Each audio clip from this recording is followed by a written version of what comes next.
Hey, welcome to the program. How are you today? Good to hear it. Well, I'll tell you, we're guilt-ridden into getting along with each other, and I've just got to refresh your memory on this. I certainly don't incite violence. Knock the crap out of them. Like to punch him in the face. I don't condone violence, and I don't talk about violence. I would have done well, but I would have been boom, boom, boom. I'll beat that. I don't know if I'll do the fighting myself or if other people will. Maybe he should have been roughed up because it was absolutely disgusting what he was doing. If you see somebody getting ready to throw a tomato, knock the crap out of them, would you? Seriously. Like to punch him in the face, I'll tell you. Try not to hurt him. If you do, I'll defend you in court. Don't worry about it.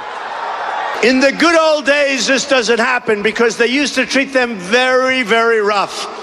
And when they protested once, they would not do it again so easily.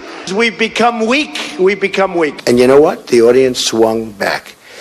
And I thought it was very, very appropriate. The audience hit back. And that's what we need a little bit more of now. Part of the problem and part of the reason it takes so long is nobody wants to hurt each other anymore, right?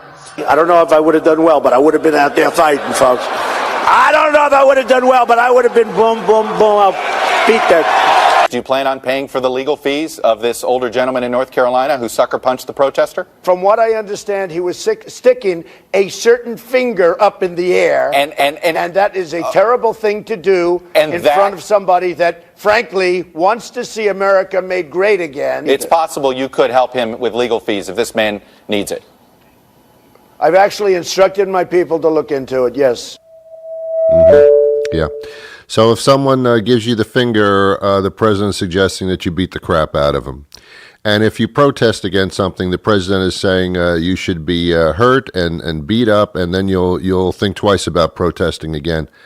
This guy that we're talking about became the president of the United States and still condones that type of violence. And yet we are asked, as a nation, don't protest, don't go against anybody, or you're going to get the crap beat out of you. This is how our country unites. This is a man that is a uniter. I just had to play that because every once in a while I get pretty angry, but I don't go hitting people. On the air everywhere, this is New England Broadcasting. Welcome to the Ron Van Dam Show. Hold on tight. Things can get a bit weird if you like that sort of thing. It's so sad. Whatever.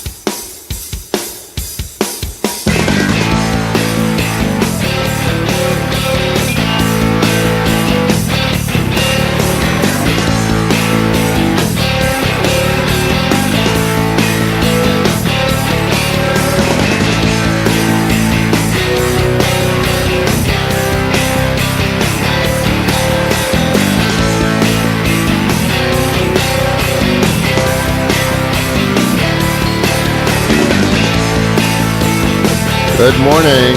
Good morning. Good afternoon. Good evening. Good night. It's the Ron Van Dam Show.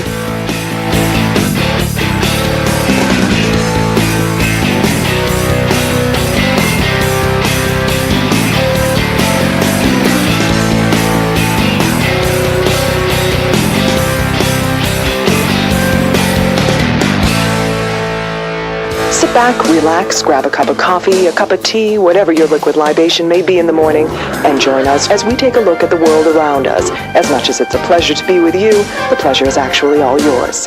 And now, here's your host, Ron Van Dam. Every once in a while, man, it just piles up on me psychologically.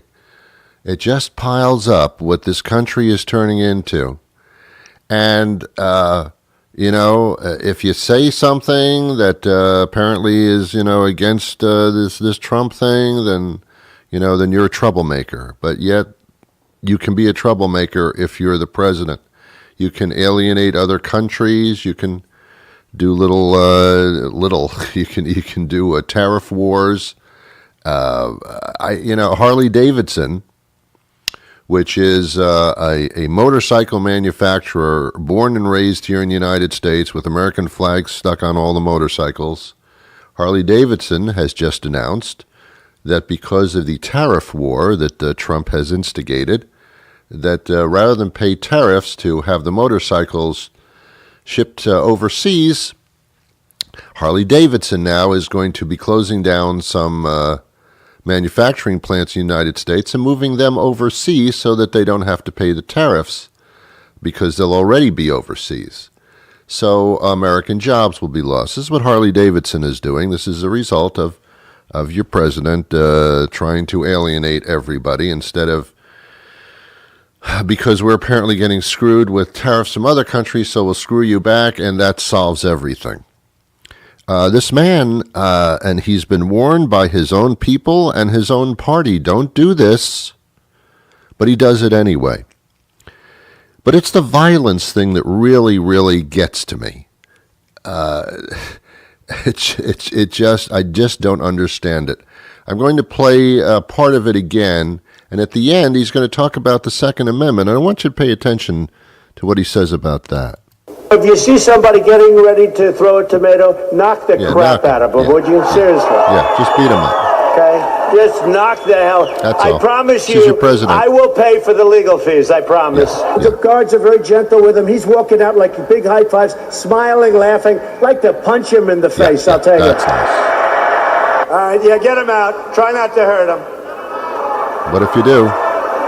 If you do, I'll defend you in court. Don't worry about it. No Hillary wants to essentially abolish the Second Amendment. By the way, and if she gets to pick,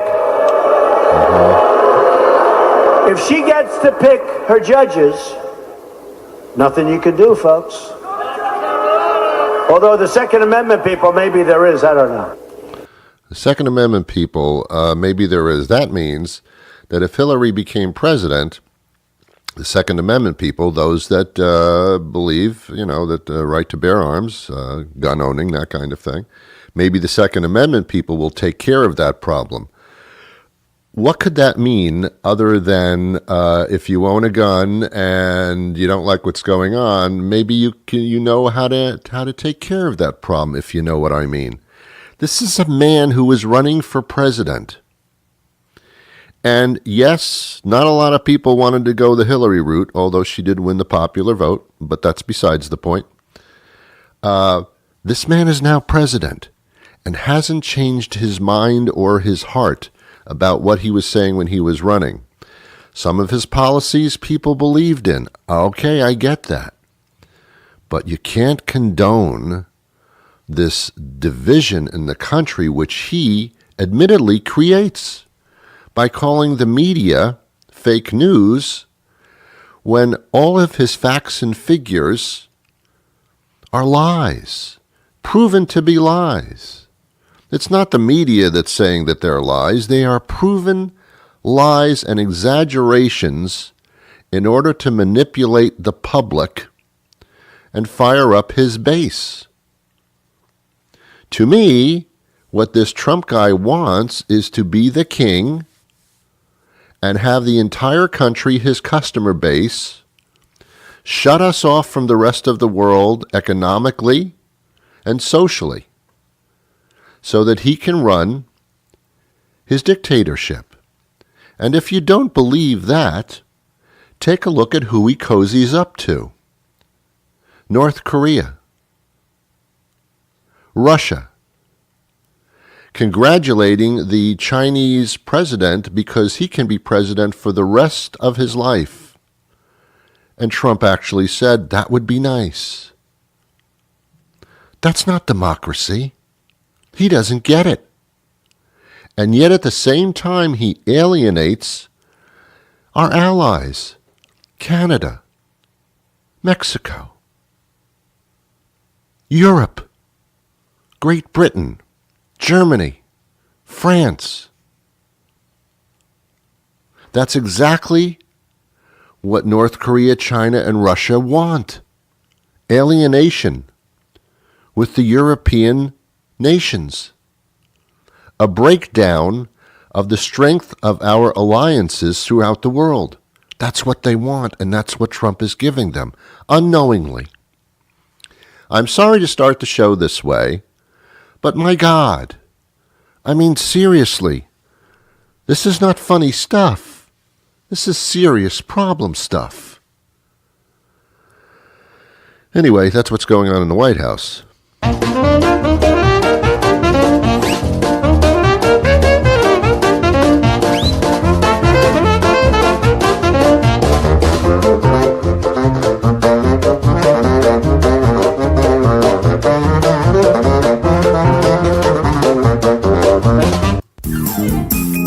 As a special surprise, thank you. Everyone listening to the Ron Van Dam Show today will receive a free photograph of Ron holding a ferret. Yeah, we don't know why he's holding a ferret either. But he's the boss. So there's the ferret. This is the Ron Van Dam Show on New England Broadcasting.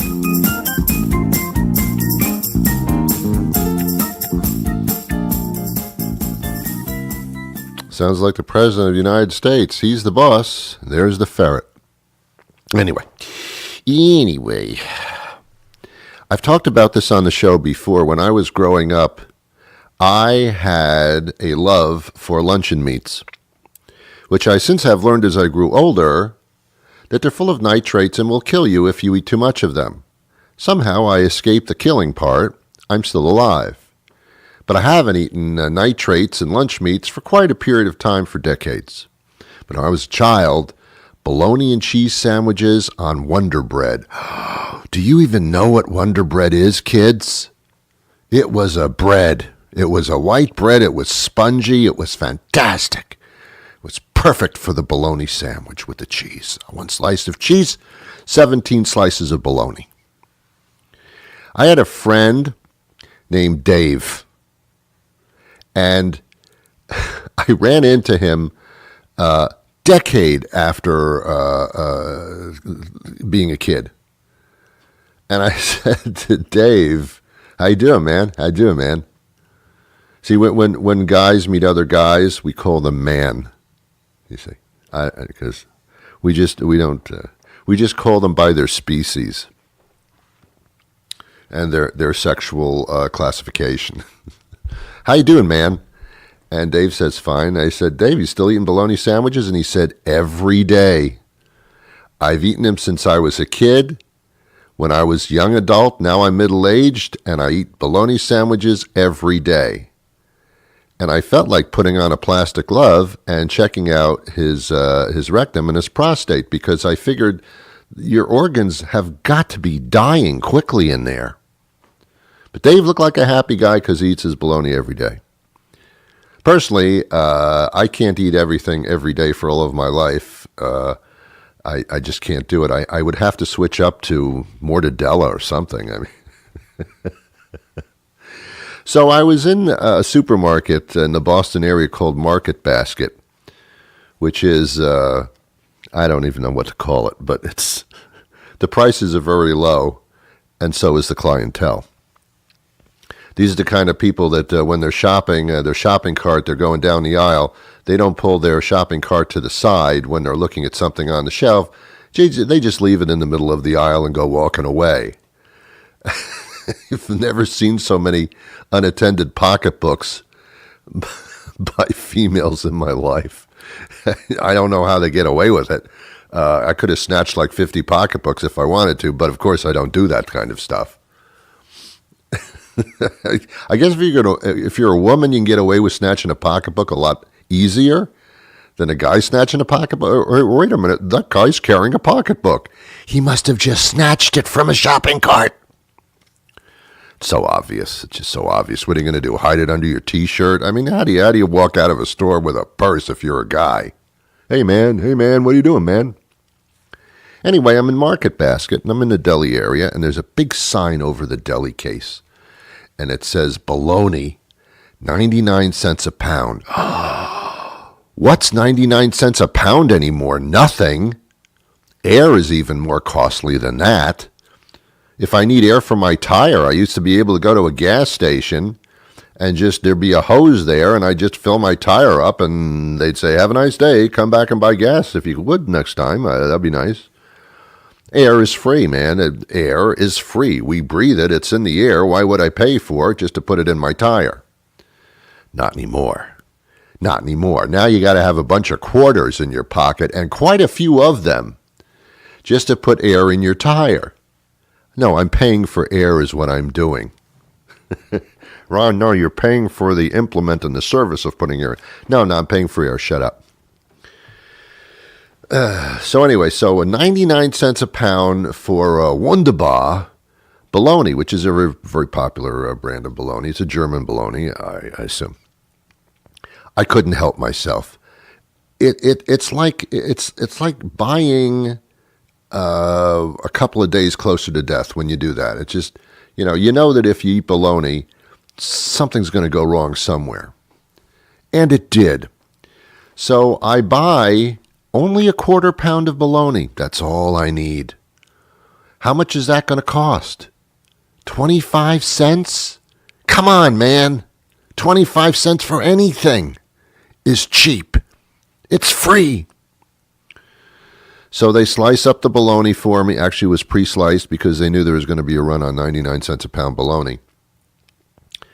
And I buy my other stuff at the supermarket. I get into the car, and I can't help myself. I go digging through the shopping bags, and I pull out my little cellophane package of bologna.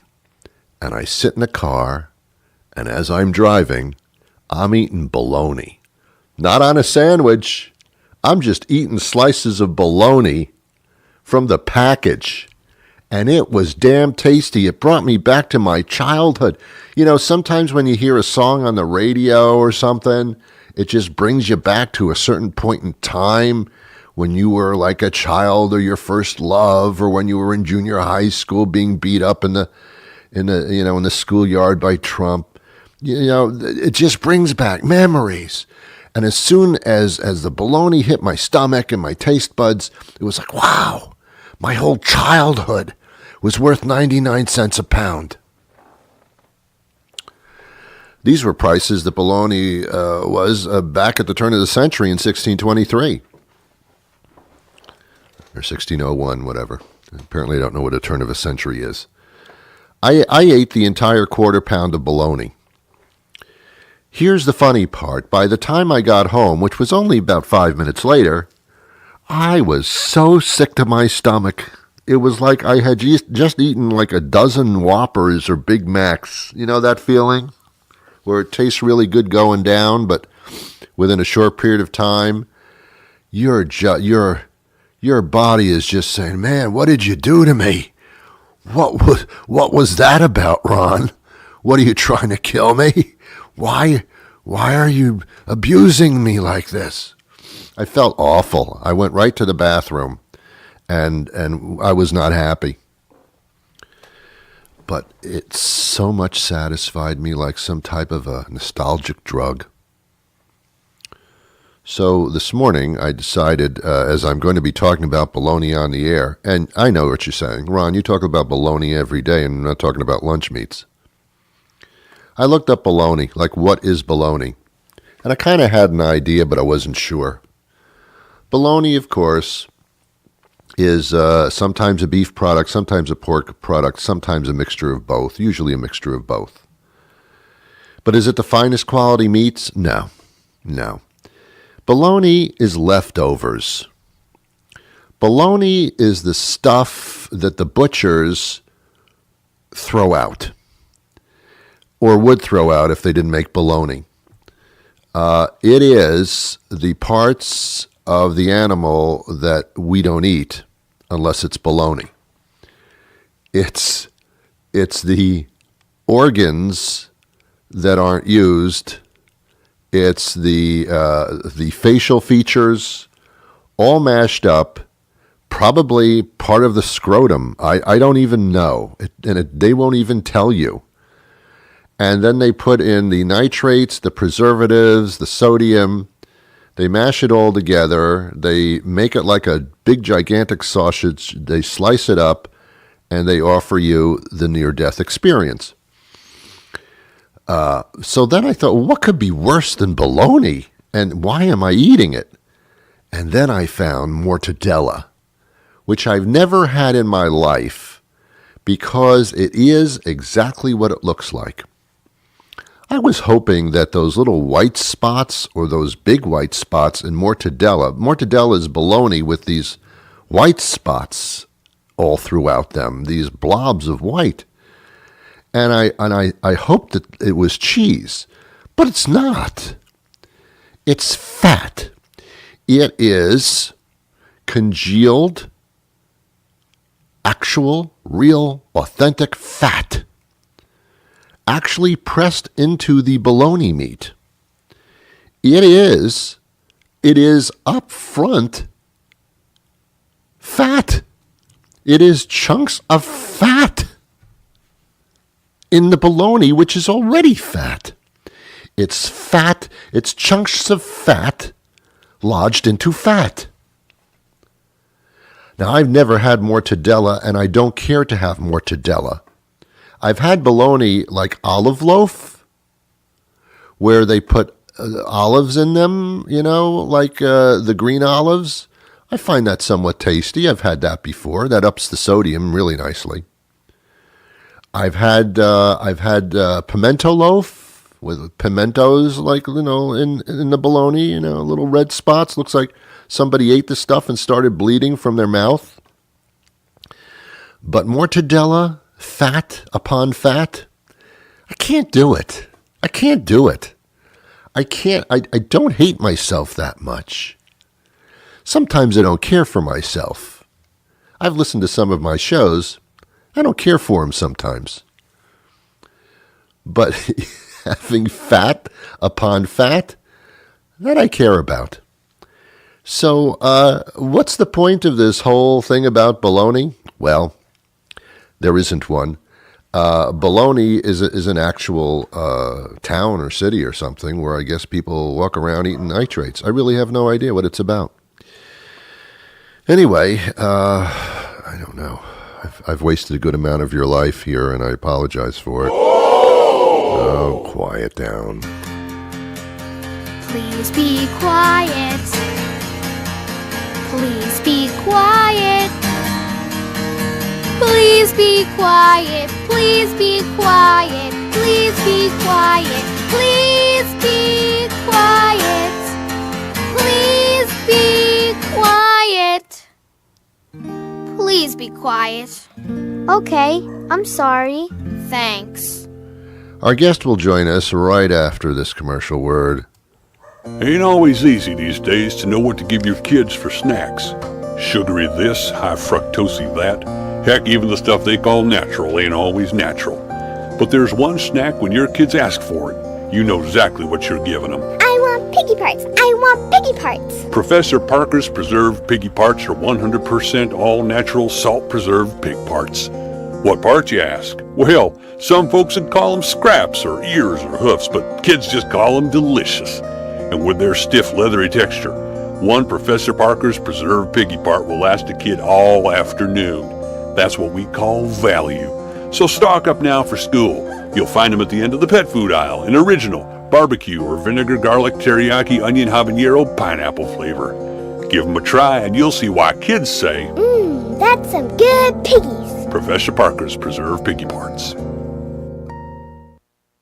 Mary Jane Lelendez is the executive director of the General Mills Foundation, where she leads the General Mills charitable giving corporate volunteerism efforts. And Katie Stagliano is here. She's the founder and chief executive gardener of Katie's Crops, which is a not-for-profit organization that empowers kids across the country to grow fresh produce daily to fight hunger. And we're talking about fighting hunger.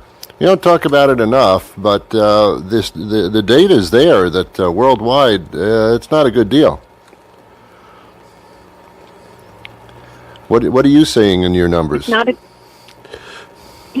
would say it's actually pretty heartbreaking, the stats today. 1 in 8 people around the world struggle with hunger, including 13 million youth right here in our own country.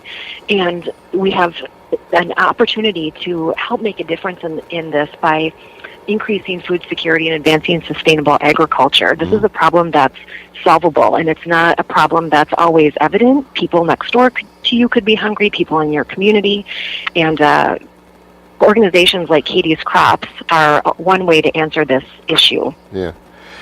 Katie, I understand that you're not even 21 years old yet.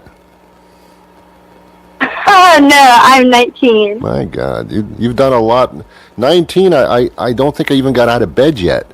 You're really something. How did this become evident for you that you were going to take this direction, Katie? When I was 9 years old, I planted a tiny cabbage seedling in my backyard, and that seedling grew into a 40-pound cabbage. And I soon realized that this cabbage was far too big for my family and I to enjoy, and my dad had always told me not to waste. He stressed how lucky we were every night to sit down to a healthy meal, because there are some families who weren't as fortunate as us and went to bed hungry or relied on soup kitchens for what might be their only meal of the day. And after hearing that, I decided that I wanted to donate my cabbage to a soup kitchen to help feed those families in need.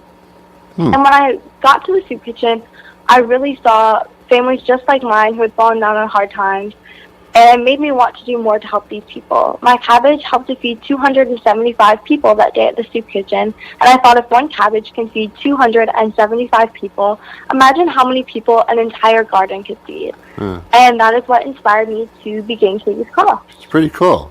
Now, Mary Jane, you're with General Mills, this foundation, and I guess General Mills was out to recognize these types of efforts. That's exactly right. At General Mills, we've experienced incredible power of together for greater good, and we are inspired by the innovation and creativity of today's youth like Katie. Time after time, we've seen that small steps can lead to really big ideas and even bigger impact. And while teens and young adults have incredible potential to drive impact in the world, they sometimes lack resources, and that can limit how far their ideas can go. That's why we're so proud of the General Mills Feeding Better Future Scholars Program, which we launched just in January. This program is encouraging bright young minds to share the work that they've initiated in their communities to combat hunger and protect important agricultural resources. And we believe in their dreams and our ability to help them grow. Wow. So now you've got like a partnership going on there in a sense, which is wonderful. And wow. So how can people get involved in helping this effort? What can the general public do? So a couple of different things. Go ahead, Katie. There's just so many different ways that people can get involved. For one, I know that if people have any extra produce or canned goods in their house, they can donate those to a local soup kitchen or homeless shelter. Starting a garden in your backyard and donating the produce is so much fun and can make such a big impact. If you want to go out and help in a local community garden or help volunteer at a soup kitchen, those are also amazing ways that you can get involved in the fight against hunger in your community.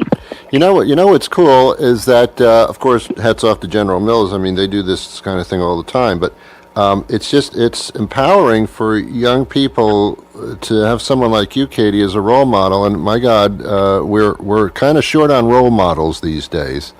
So thanks for stepping up, and it makes your age group say, yeah, we can make a difference and we can change the world in a way.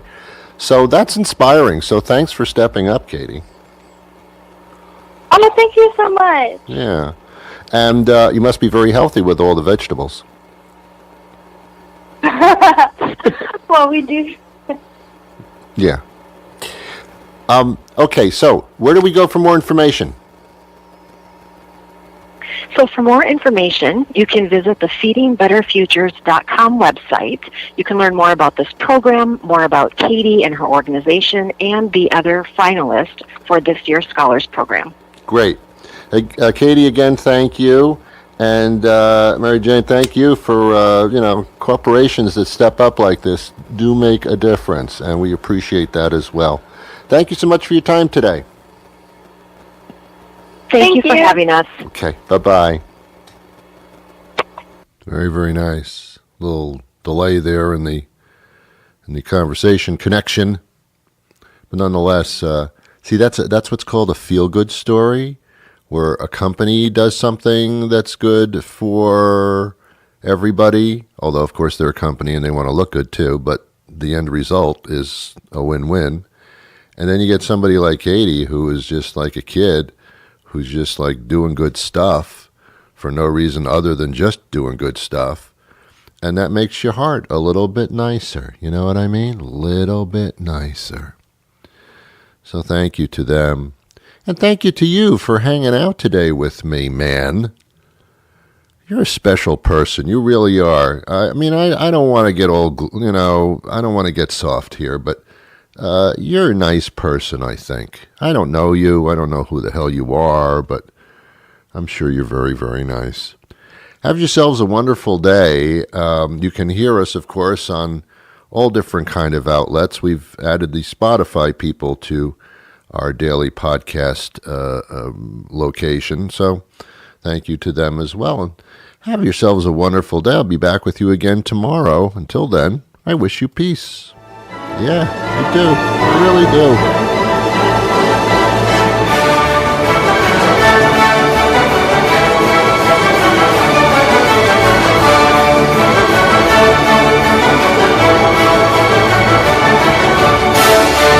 You be good now. Be good to each other. You know what I mean? No violence. No violence. Even though that man tells you to be violent, don't be violent. Be nice.